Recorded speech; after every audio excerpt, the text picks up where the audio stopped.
আজকের ভিডিওতে আমি রিভিউ করব বাংলাদেশের একটা কিউটি ডিব্বা, মানে Canon 50mm এই প্রাইম লেন্সটা।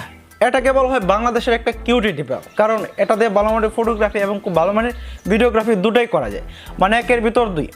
আপনারা আমাকে অনেকেই প্রশ্ন করছেন যে ভাইয়া এই লেন্সটা যদি কিনি, এই লেন্সটা দিয়ে খুব ভালো মানের ফটোগ্রাফি করতে পারবো, খুব ভালো মানের ভিডিওগ্রাফি করতে পারবো। স্পেশালি যারা ইউটিউবের জন্য কন্টেন্ট তৈরি করেন বা ভিডিও তৈরি করেন, তারা অনেকেই আমাকে প্রশ্ন করছেন যে ভাই এই লেন্সটা যদি কিনি আসলে কি ইউটিউবের জন্য ভিডিও তৈরি করতে পারবো কি না, এই নিয়ে একটা ভিডিও তৈরি করবেন। তো ফাইনালি আজকের ভিডিও তৈরি করা। আজকের ভিডিওতে আমি এই লেন্সটার নারী বুড়ি সকল কিছু আপনাদের সাথে ডিটেল আলোচনা করব। তাই যারা এই লেন্সটা কিনতে যাচ্ছেন বা এই লেন্সটা সম্পর্কে জানতে যাচ্ছেন, অবশ্যই সম্পূর্ণ ভিডিওটা আগে দেখার চেষ্টা করবেন। আর হ্যাঁ, আপনি যদি আমার চ্যানেলে নতুন দর্শক হয়ে থাকেন, অবশ্যই চ্যানেলটি সাবস্ক্রাইব করে পাশে থাকা বেল আইকনটি বাজিয়ে দিন। বন্ধুরা আজকের ভিডিওতে আমি প্রথমে আলোচনা করব এই লেন্সটার স্পেসিফিকেশন নিয়ে, তারপরে সুবিধা এবং অসুবিধা, এবং সর্বশেষ এই লেন্সটার বর্তমান দাম কত। তাই ধৈর্য সহকারে ভিডিওটা দেখতে থাকবেন। তো বন্ধুরা, এটা হচ্ছে EF 50mm প্রাইম লেন্স। নির্দিষ্ট একটা ফোকাল লেন্থের ভিতরে এটা কাজ করে। এটা দিয়ে আপনি খুব ভালো মানের পিকচার কোয়ালিটি এবং খুব ভালো মানের ভিডিও কোয়ালিটি করতে পারবেন। যারা স্পেশালি পিছনে ব্যাকগ্রাউন্ড খুব ভালোভাবে ব্লার চান, মানে খুব গোলা চান, তারা এই লেন্সটা ব্যবহার করতে পারেন, কারণ এটা সর্বনিম্ন নেভাচার 1.8, যার কারণে খুব ভালো মানে আপনার ব্যাকগ্রাউন্ড ব্লার পাবেন এই লেন্সটা দিয়ে।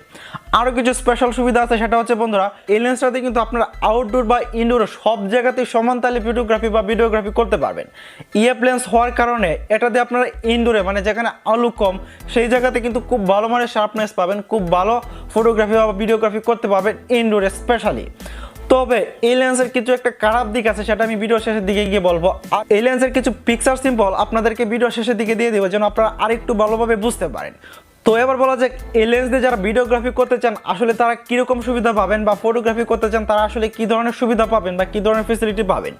তো দেখুন বন্ধুরা, আপনি যদি সর্বোচ্চ লেভেলের ব্লার চান, যে আপনার ফোকাসটা ঠিক রেখে আপনি বাকি সবগুলো অংশ আপনি ব্লার করে দিবেন, তাহলে কিন্তু এই লেন্সটাতে আপনি খুব ভালো মানের মানে ব্লার পাবেন, কারণ 1.8 অ্যাপারচার এই লেন্সের। তো এটাতে যদি আপনি ফটোগ্রাফি করেন বা ভিডিওগ্রাফি করেন, স্পেশালি যারা ইউটিউবের জন্য কন্টেন্ট তৈরি করবেন, যদি আপনি ফেস ক্যাম ভিডিও করেন, তাহলে কিন্তু এই লেন্স দিয়ে আপনি খুব ভালো মানের মানে ফেসিলিটি পাবেন। আমি নিজেও এই লেন্সটা ব্যবহার করি, বড় বড় কন্টেন্ট ক্রিয়েটারও কিন্তু এই লেন্সটা ব্যবহার করে। এই দেখুন আমার পিছনের যে ব্যাকগ্রাউন্ডটা, এটা কিন্তু কিছুটা ব্লার, যদিও আমি আমার মানে ব্যাকগ্রাউন্ডের খুব কাছাকাছি, যার কারণে আমার পিছনে ব্যাকগ্রাউন্ডে খুব বেশি ব্লার দেখাচ্ছে না, তারপরেও কিন্তু কিছুটা বোঝা যাচ্ছে যে এটা পিছনে ব্যাকগ্রাউন্ডে কিছুটা ব্লার। মানে আপনি আপনার পিছনে ব্যাকগ্রাউন্ড থেকে যতটুকু দূরে থাকবেন ঠিক ততটাই আপনার ব্যাকগ্রাউন্ডটা ব্লার দেখা যাবে। এই হচ্ছে এই ক্যামেরার সুবিধা। আর এই ক্যামেরা একটা বড় অসুবিধা হচ্ছে বন্ধুরা, এর লেন্সে কোনো স্টেবিলাইজার নাই, যার কারণে আপনি ক্যামেরা দিয়ে আপনি ভিডিওগ্রাফি করেন, আপনার হাত যদি কাঁপে তাহলে এই শ্রেকনেসটা আপনার ভিডিওতে থেকে যাবে। সেক্ষেত্রে আপনাকে অবশ্যই আপনার ক্যামেরা ট্রাইপড ব্যবহার করতে হবে। এই হচ্ছে মূলত মেন সুবিধাগুলো বা মেন অসুবিধাগুলো। এই লেন্সে একটাই সুইচ পাবেন যেটাতে আপনি ম্যানুয়ালি বা অটোমেটিক কাজ করতে পারবেন, এছাড়া আর কোনো সুইচ এই বাটনে আপনারা পাচ্ছেন না। আরেকটা কথা আমি মিস করছি, সেটা হচ্ছে বন্ধুরা, এটা যেহেতু একটা একেবারে মানে নির্দিষ্ট একটা ফোকাস লেন্থ, এই লেন্থের বাইরে গিয়ে আপনি কাজ করতে পারবেন না, মানে 50mm বাইরে গিয়ে আপনি কাজ করতে পারবেন না। তো এই 50mm এর ভিতরে আপনাকে কাজ করতে হবে। সেই ক্ষেত্রে যারা মানে জুম ইন জুম আউট করে কাজ করতে চান, কিন্তু এই সুবিধাটা আপনারা এখানে পাবেন না। হয়তো আপনার সাবজেক্টকে ফোকাস করার পর আপনাকে হয়তো পিছনে আসতে হবে বা সামনে আসতে হবে আপনার ফোকাসটা বা আপনার ফ্রেমটা ঠিক রাখার জন্য।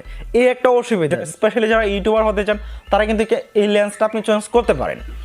তো এবার বলা যাক এই লেন্সটার বর্তমান দাম কত। যদি এই লেন্সটা আপনার বর্তমান সময় আপনারা কিনতে যান, আপনি ইয়াং নোমেন্ডের 50mm প্রাইম লেন্সটা 5,000 টাকার ভিতর হলে পেয়ে যাবেন। Canon 50mm এই প্রাইম লেন্সটা আপনার বর্তমান সময়ে 10,000 টাকা হলে আপনি ক্রয় করতে পারবেন। অনেকে 12,000 বা 13,000 টাকা দাম চাইবে, আপনি চাইবেন অবশ্যই একটু দামাদামি করে কেনার জন্য, তাহলে হয়তো আপনি আরেকটু কম দামে কিনতে পারবেন। তো আশা করি আজকের ভিডিওতে মোটামুটি স্যাটিসফাই সম্পূর্ণ ধারণা আপনারা পেয়ে গেছেন।